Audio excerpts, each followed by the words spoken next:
નમસ્કાર. ભાગીદારની નિવૃત્તિ કે મૃત્યુના પ્રકરણની અંદર આપણે ઉદાહરણ 26માં આવીએ. MN અને O 2:1:2 ના પ્રમાણમાં નફો નુકસાન વહેંચતા ભાગીદારો છે. તો જૂનું પ્રમાણ છે 2:1:2. તારીખ 31/3/2016 રોજ તેમની પેઢીનું પાકું સરવૈયું નીચે મુજબ હતું. આપણને પાકું સરવૈયું આપેલું છે અને હવાલાઓ આપેલા છે. હવાલામાં આપણે જોઈએ તો તારીખ 1/12/2016 રોજ ઓનું મૃત્યુ થયું. ઓ મૃત્યુ પામે છે તારીખ 1/12/2016 રોજ. આપણને પાકું સરવૈયું આપેલું છે 31/3/16 31/3/16 થી 1/12/2016 એટલે 8 માસ થશે. જ્યારે નફો નુકસાન આપવાનું થશે તો એ 8 માસની ગણતરી કરી અને આપવાના થશે. હવાલામાં આવીએ. જમીન મકાનની કિંમત 10% વધારવી, તો અહીં આપણે ટીક માર્ક કરીએ. યંત્રોની કિંમતમાં 5% ઘટાડો કરવો, અહીંયા આપણે ટીક માર્ક કરીએ. દેવાદાર પર 10% ગાલખાત અનામત રાખવી, હવાલો છે. પાઘડીનું મૂલ્યાંકન છેલ્લા 5 વર્ષના સરેરાશ નફાની 3 વર્ષની ખરીદીને આધારે કરવું. 4 વર્ષનો આપણને નફો આપેલો છે. ઓને મૃત્યુ તારીખ સુધી નફા નુકસાનમાં ભાગ છેલ્લા વર્ષના નફા નુકસાનના આધારે આપવો. તો અહીંયા જ્યારે ગણતરી તમે કરો ત્યારે તમારે અહીં યાદ રાખજો કે 8 માસ ધ્યાનમાં લેવાના છે, એટલે કે 8/12 પ્રમાણે તમારે ગણતરી કરવાની થશે. M અને N નું નવું નફા નુકસાનનું પ્રમાણ છે 3:2. આ નવું પ્રમાણ છે. જ્યારે લાભ શોધો ત્યારે આપણે ધ્યાનમાં લેવું પડે. ઓના વહીવટકર્તાને 6,800 તાત્કાલિક ચૂકવવા અને બાકીની રકમ 4 સરખા અર્ધવાર્ષિક હપ્તાઓમાં વાર્ષિક 12% વ્યાજ સહિત ચૂકવવી. ઓનું મૂડી ખાતું અને છેલ્લી ચૂકવણી સુધી ઓના વહીવટકર્તાનું ખાતું તૈયાર કરો. તો ઓના વહીવટકર્તાનું ખાતું તૈયાર કરતા પહેલા ઓનું મૂડી ખાતું બનાવવું પડશે. એ ઉપરાંત મિલકતોની અંદર વધારો ઘટાડો છે, અહીં મિલકતો અંગેના હવાલાઓ આપેલા છે, માટે પુનઃ મૂલ્યાંકન ખાતું પણ બનાવવું પડશે. એટલે સૌપ્રથમ 2 ખાતા આપણે બનાવશું, ઓનું મૂડી ખાતું અને પુનઃ મૂલ્યાંકન ખાતું. ઓના મૂડી ખાતું બનાવીએ એની અંદર મૂડી ખાતાની જમા બાજુ એમની મૂડી લખશું. ઓનું મૃત્યુ થાય છે 1/12/16 રોજ, તો ત્યારે એમની મૂડી ખાતાની બાકી જોશો તો 80,000 છે. એટલે મૂડી ખાતાની જમા બાજુ લખશું, બાકી આગળ લાવ્યા 80,000. ત્યારબાદ સામાન્ય અનામત 10,000 છે. 10,000 ગુણ્યા 2/5. તો સામાન્ય અનામતમાં ભાગ સામાન્ય અનામત 10,000 ગુણ્યા 2/5 એટલે આવશે 4,000. કામદાર વળતર અનામત એ છે 18,000. એમાં એમનો ભાગ કામદાર વળતર અનામત એટલે આવશે 7,200. 18,000 ગુણ્યા 2/5. ત્યારબાદ પેલા આપણે ઓ નિવૃત્ત થાય છે એટલે ઓનું જ બધું લખી લેશું. ઓની લોન, ઓનું ચાલુ ખાતું. અહીં મિલકત લેણા બાજુ ઓની લોન આપેલી છે એટલે ઉધાર બાકી કહેવાય, અને ચાલુ ખાતું પણ મિલકત લેણા બાજુ આપેલું છે એટલે ઉધાર બાકી કહેવાય. એ એમના મૂડી ખાતાની ઉધાર બાજુ લખાશે.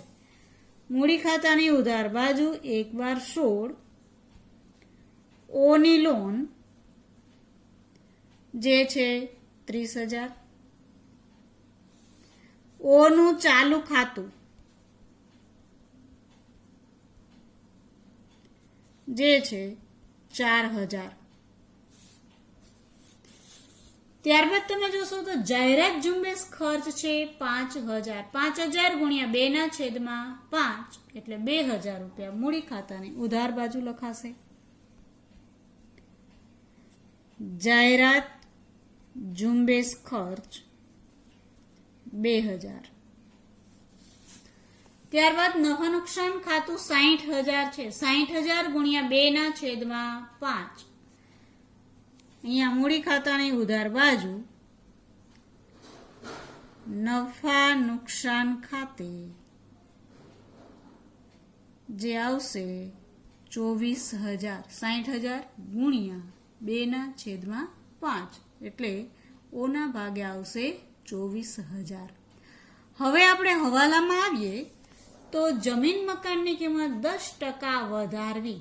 જમીન મકાન 1 લાખના છે. 1 લાખના 10% એટલે 10,000 વધારો થયો, ફાયદો થયો, જે પુનઃ મૂલ્યાંકન ખાતે જમા થશે.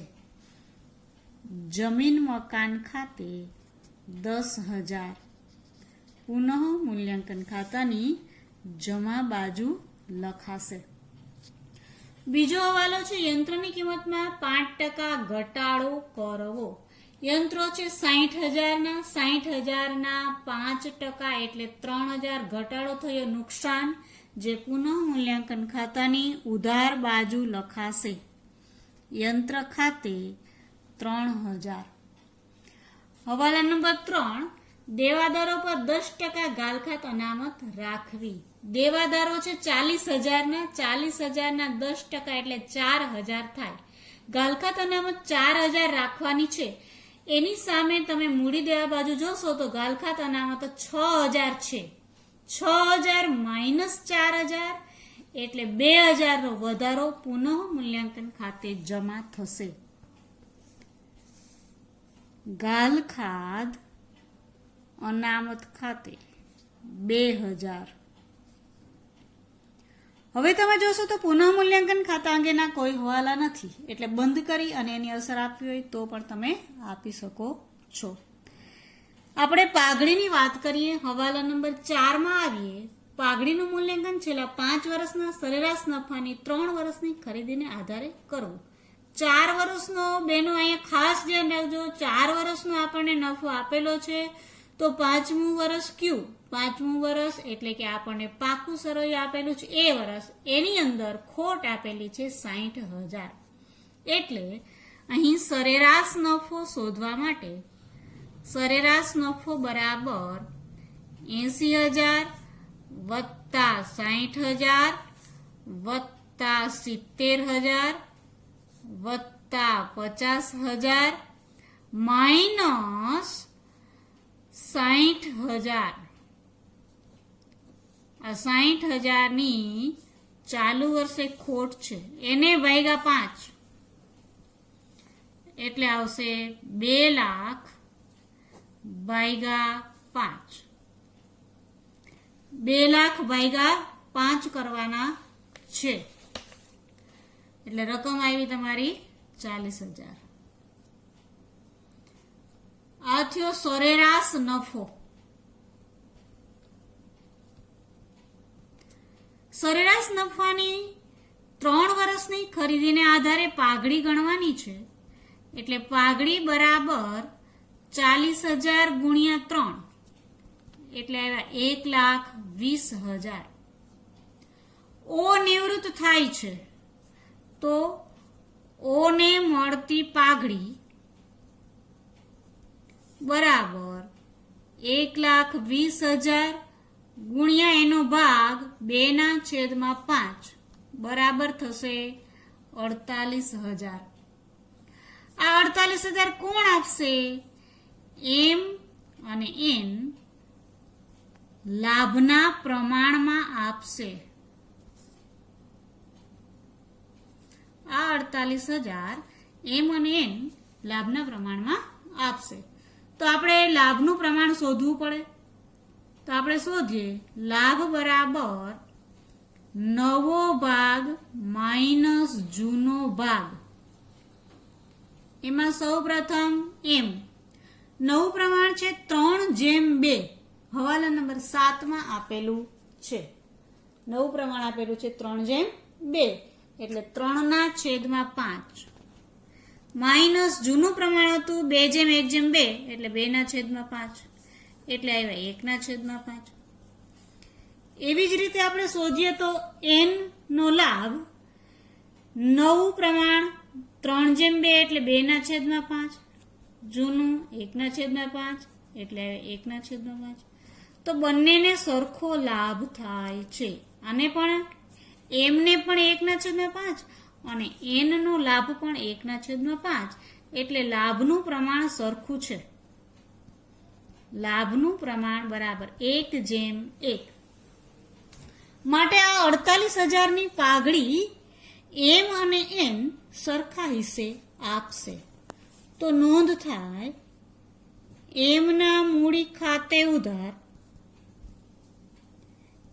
n ના મૂડી ખાતે ઉધાર તે o ના મૂડી ખાતે જમા.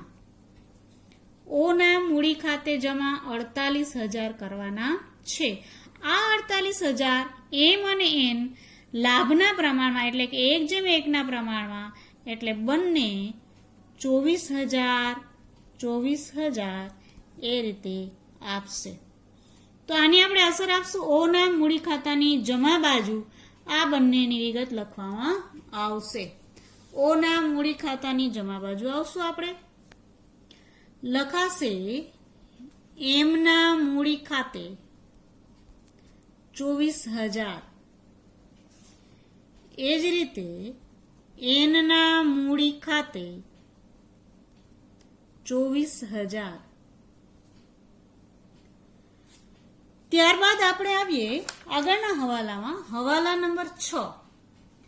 o ને મૃત્યુ તારીખ સુધી નફા નુકસાનમાં ભાગ છેલ્લા વર્ષના નફા નુકસાનના આધારે આપવો.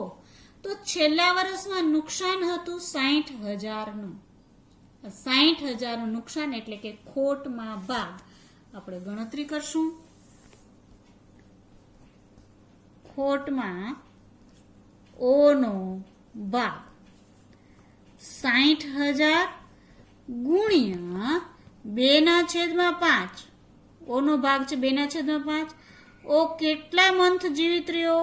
8 માસ જીવિત રહ્યો એટલે 8/12 ખોટ એમણે ભોગવવી પડે, જે આવશે 16,000.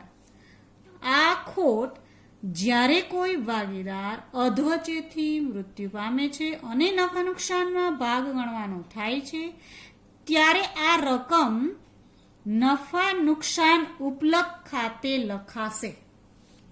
માટે મૂડી ખાતાની ઉધાર બાજુ લખવામાં આવશે નફા નુકસાન ઉપલક ખાતે 16,000 રૂપિયા લખવામાં આવશે.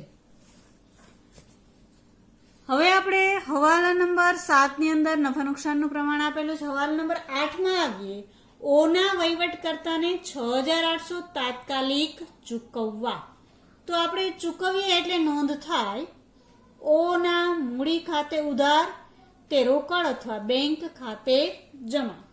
તો મૂડી ખાતાની ઉધાર બાજુ લખાશે બેંક ખાતે અથવા રોકડ ખાતે 6,800. હવે આપણે બંધ કરશું પુનઃ મૂલ્યાંકન ખાતું. પુનઃ મૂલ્યાંકન ખાતું બંધ કરશો એટલે જમા બાજુનો સરવાળો 12,000,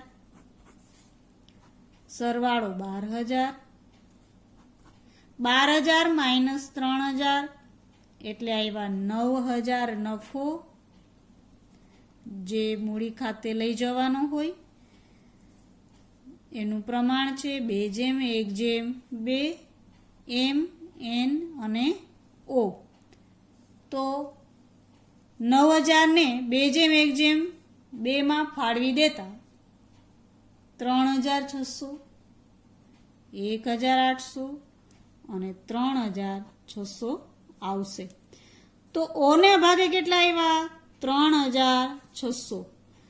તો એમના મૂડી ખાતાની જમા બાજુ લખાશે પુનઃ મૂલ્યાંકન ખાતે નફો આવ્યો 3,600. તો o ને જે કાંઈ મળવાપાત્ર થાય છે એ બધું જ આપણે જમા કર્યું અને ઉધાર બાકી હતી ચૂકવણી પાત્ર જે કાંઈ વસૂલાતને પાત્ર હતા એ બધું આપણે ઉધાર બાજુ લખ્યા. હવે એમના ખાતાનો સરવાળો કરવામાં આવશે. સરવાળો કરશો એટલે જમા બાજુનો સરવાળો થશે 1,42,800. સરવાળો 1,42,800. એમાંથી ઉધારની રકમ બાદ કરશો એટલે આવશે 60,000, જે આ રકમ અત્યારે ચૂકવવાની બાકી છે. એટલે એ એમના વહીવટકર્તા ખાતે લઈ જવાની છે. માટે અહીં લખાશે ઓના વહીવટકર્તા ખાતે. આ 60,000 રૂપિયા એમના વહીવટકર્તા ખાતે લખવામાં આવશે. હવે ત્યારબાદ બનશે વહીવટકર્તાનું ખાતું. હવે આપણે ઓના વહીવટકર્તાનું ખાતું બનાવવાનું છે. એટલે સૌપ્રથમ ઓના વહીવટકર્તાનું ખાતું દોરી લેવાનું છે. તારીખ વિગત રકમ, તારીખ વિગત રકમ. ઓના વહીવટકર્તાનું ખાતું બનાવતા પહેલા હવાલા નંબર 8 બરાબર સમજી લ્યો. આપણે હવાલા નંબર 8માં આવશું. હવાલા નંબર 8 જુઓ. 6,800 તાત્કાલિક ચૂકવવા અને બાકીની રકમ 4 સરખા અર્ધવાર્ષિક હપ્તાઓમાં વાર્ષિક 12% વ્યાજ સહિત ચૂકવવી. કેટલા હપ્તામાં ચૂકવવાની છે? 4 હપ્તામાં ચૂકવવાની રકમ છે.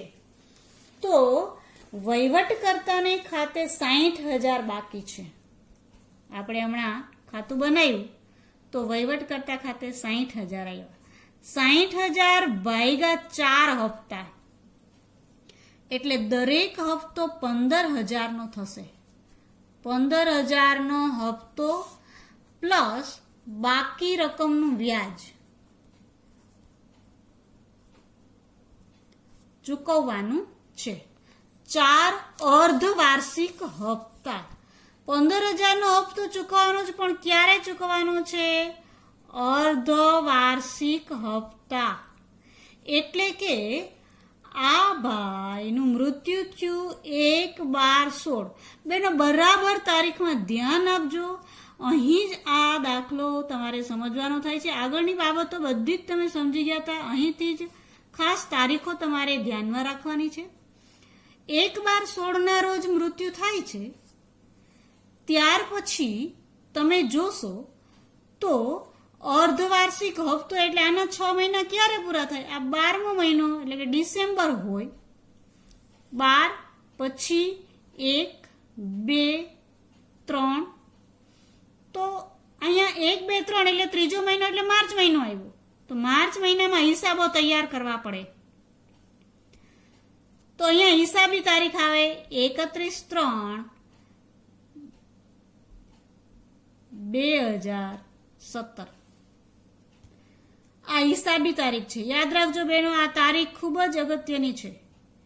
હિસાબી તારીખના રોજ પણ વ્યાજ ગણાય, વ્યાજ ગણાશે અને બાકી આગળ ખેંચાશે.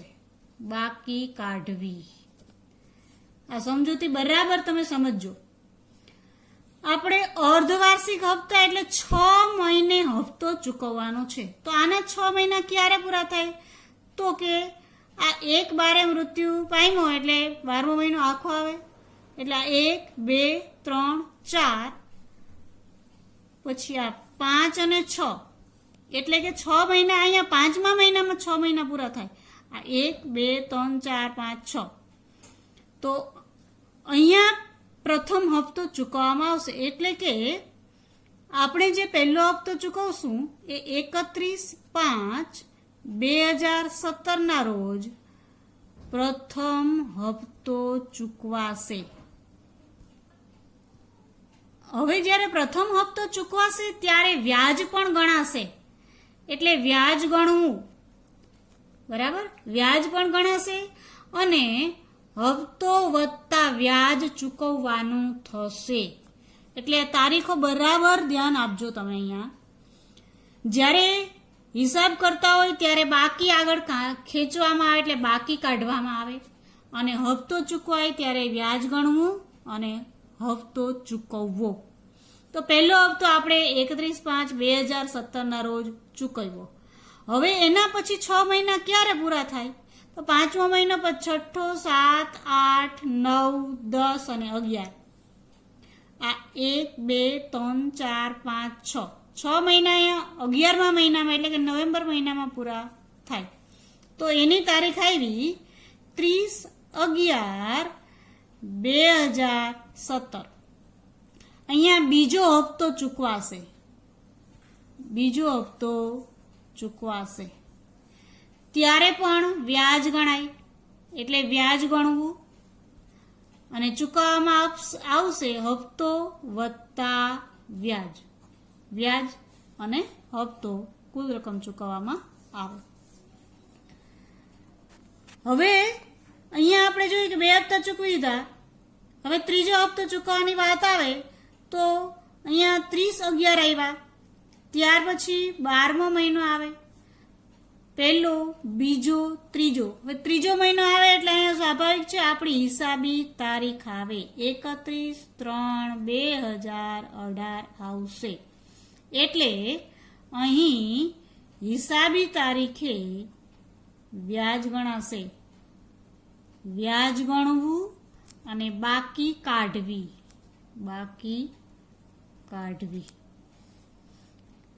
હવે આપણે આગળ જોઈએ તો આ 1, 2, 3, 4 તો ફરીથી આના 6 મહિના ક્યારે પૂરા થયા? અહીંયા છેલ્લે આપણે હપ્તો ચૂક્યો તો 30/11, પહેલો, બીજો, ત્રીજો, ચોથો, 5મો અને 6ઠ્ઠો એટલે 6 મહિના અહીંયા પૂરા થાય. એટલે કે 31/5/2018 ના રોજ ત્રીજો હપ્તો ચૂકવવામાં આવશે. આ ત્રીજો હપ્તો ચૂકવાશે ત્યારે પણ વ્યાજ ગણાશે. વ્યાજ ગણવું અને હપ્તો પ્લસ વ્યાજ ચૂકવાશે. ત્રીજો હપ્તો અહીંયા ચૂકવાઈ ગયો 31/5/2018 ના રોજ. ત્યારબાદ હવે 6 મહિના ક્યારે પૂરા થશે? તો આપણે ગણતરી કરશું તો 6, 7, 8, 9, 10 અને 11મા મહિનામાં 6 મહિના પૂરા થશે. આ 1, 2, 3, 4, 5 અને 6 માસ અહીં પૂરા થશે. એટલે કે તારીખ આવશે 30/11/2018 ચોથો હપ્તો ચૂકવાશે. ચોથો હપ્તો ચૂકવાશે ત્યારે પણ વ્યાજ ગણાશે બાકી રકમ ઉપર એટલે વ્યાજ ગણવું અને હપ્તો પ્લસ વ્યાજ ચૂકવી દેશો ત્યાર પછી કોઈ રકમ બાકી રહેશે નહીં. આ દાખલાની અંદર સમજવાનું એટલે તારીખમાં ખાસ ધ્યાન રાખવાનું. પહેલા આ તારીખો એટલા માટે જ તમને લખાવી છે કે જ્યારે આપણી હિસાબી તારીખ આવે ત્યારે જ બાકી કાઢવાની છે. એટલે બાકી આગળ ખેંચવામાં આવશે. બાકી આગળ લઈ ગયા અને બાકી આગળ લાવ્યા. તો અહીંયા હું ટીક માર્ક કરું છું 31/3/17 બાકી આગળ ખેંચાશે. ત્યાર પછી બાકી આગળ ખેંચાશે 31/3/18 અને છેલ્લે આપણો એમનું ખાતું પૂરું થશે. તો આ તારીખ પ્રમાણે આપણે જવાનું થશે. હવે આપણે બનાવીએ વહીવટકર્તાનું ખાતું. તો વહીવટકર્તાના ખાતાની જમા બાજુ લખાશે તારીખ 1/12/16 ઓના મૂડી ખાતે 60,000 રૂપિયા બાકી હતા એ. હવે આપણે તારીખ પ્રમાણે જ જવાનું છે. તારીખ આવશે 31/3/2017. હિસાબી તારીખ 31/3/17 એટલે વ્યાજ ગણાય માટે લખાય વ્યાજ ખાતે. બાકી રકમ હતી 60,000. અહીંયા હું ગણતરી કરું છું 60,000 ગુણ્યા 12% એટલે 12/100 ગુણ્યા 1/12/16 થી 31/3/17 એટલે 4 માસ થયા ગુણ્યા 4/12 એટલે વ્યાજ થયું 2,400.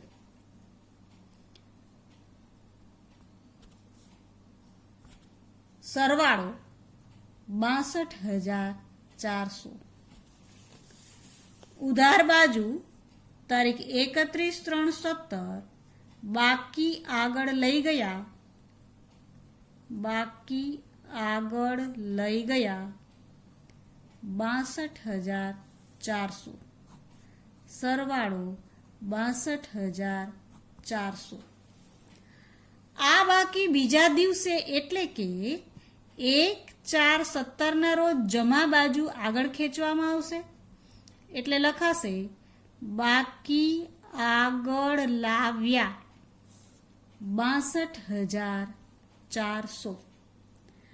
હવે આપણે તારીખો જ ધ્યાનમાં લેવાની છે જે આપણે અહીંયા ગણતરી કરી છે. 31/5/2017 રોજ પહેલો હપ્તો ચૂકવાશે ત્યારે સૌપ્રથમ વ્યાજ ગણવામાં આવશે.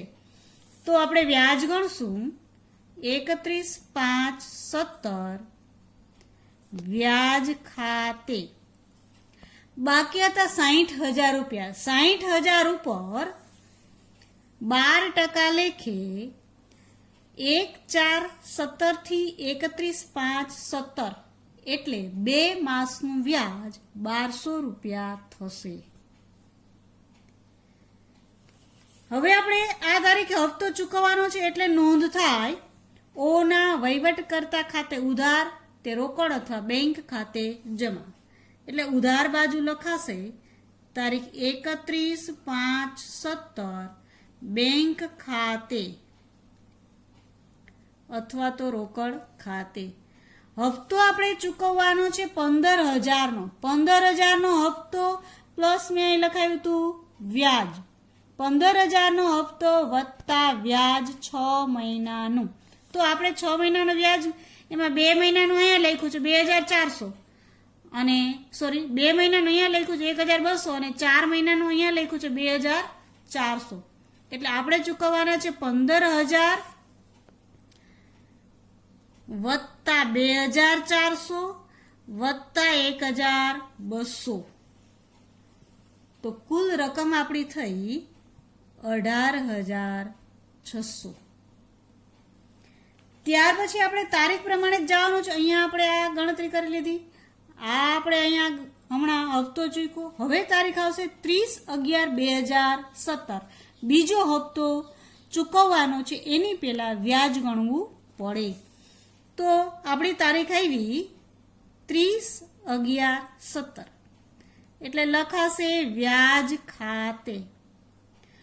અહીં 60,000 માંથી 15,000 ચૂકવી દીધા એટલે હવે 45,000 બાકી રહ્યા એટલે વ્યાજ 45,000 ઉપર ગણાય.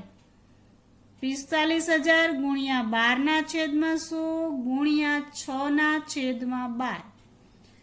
31/5/17 થી 30/11/17 6 મહિનાનું વ્યાજ ગણવામાં આવશે જે થશે 2,700. 15,000 વત્તા 2,700 ચૂકવી દેવામાં આવશે એટલે ઉધાર બાજુ 30/11/17 બેંક ખાતે 15,000 વત્તા 2,700 એટલે થશે 17,700. 15,000 વત્તા 2,700. હવે આપણે ફરીથી તારીખ પ્રમાણે જ જવાનું છે. આ બીજો હપ્તો પણ આપણે અહીંયા ચૂકવી દીધો. હવે આપણી તારીખ આવશે 31/3/2018 જે આપણી હિસાબી તારીખ છે ત્યારે વ્યાજ ગણવામાં આવશે અને બાકી કાઢવામાં આવશે. એટલે આપણી તારીખ આવી 31/3/18 જે હિસાબી તારીખ છે ત્યારે વ્યાજ ગણાશે વ્યાજ ખાતે. છેલ્લે 45 બાકી હતા એમાંથી 15 આપણે ચૂકવી દીધા એટલે હવે બાકી રહ્યા 30. એટલે 30,000 ઉપર 12% લેખે કેટલા માસનું અહીંયા વ્યાજ થશે તો કે 30/11/17 થી 31/3/18 એટલે 4 માસનું વ્યાજ થશે જે આવશે 1,200 રૂપિયા. તો એ આપણે અહીંયા લખ્યું. હવે બાકી કાઢવાની છે. આપણે સરવાળો કરશું 67,500 સરવાળો 67,500 67,500 માંથી ઉધારની રકમ બાદ કરશો એટલે આપણી બાકી આવશે 31,200, એટલે કે 30,000 બાકી હતા એ અને 1,200 વ્યાજના એ બાકી આગળ ખેંચવાની છે. 31,3,18 બાકી આગળ લઈ ગયા, જે ત્યાર પછીના વર્ષે શરૂઆતમાં જમા બાજુ લખાશે. 1,4,18 બાકી આગળ લાવ્યા 31,200. ત્યારબાદ હપ્તા ચૂકવવાની તારીખ આવશે 31/5/2018. ત્રીજો હપ્તો ચૂકવાશે ત્યારે વ્યાજ ગણાશે. 31/5/18 વ્યાજ ખાતે વ્યાજ ગણાશે 30,000 ઉપર 12% લેખે 2 માસનું વ્યાજ 600 રૂપિયા આવશે. હપ્તો ચૂકવવામાં આવશે એટલે ઉધાર બાજુ 31/5/18 બેંક ખાતે 15,000 વત્તા 1200 વત્તા 600 એટલે ચૂકવાશે 16,800. ત્યાર પછી હવે આવ્યો છેલ્લો હપ્તો એટલે કે ચોથો હપ્તો 30/11/2018 ના રોજ. તારીખ લખાશે 30/11/18 વ્યાજ ખાતે. હવે બાકી રકમ રહી 15,000ની જ, એટલે અહીંયા વ્યાજ ગણાય 15,000ના 12% અને 6 માસનું વ્યાજ એટલે આવશે 900. 15,000 વત્તા 900 ચૂકવી દેવામાં આવશે. 15,900 30/11/18 બેંક ખાતે 15,900 કોઈ બાકી રહેશે નહીં. સરવાળો 32,700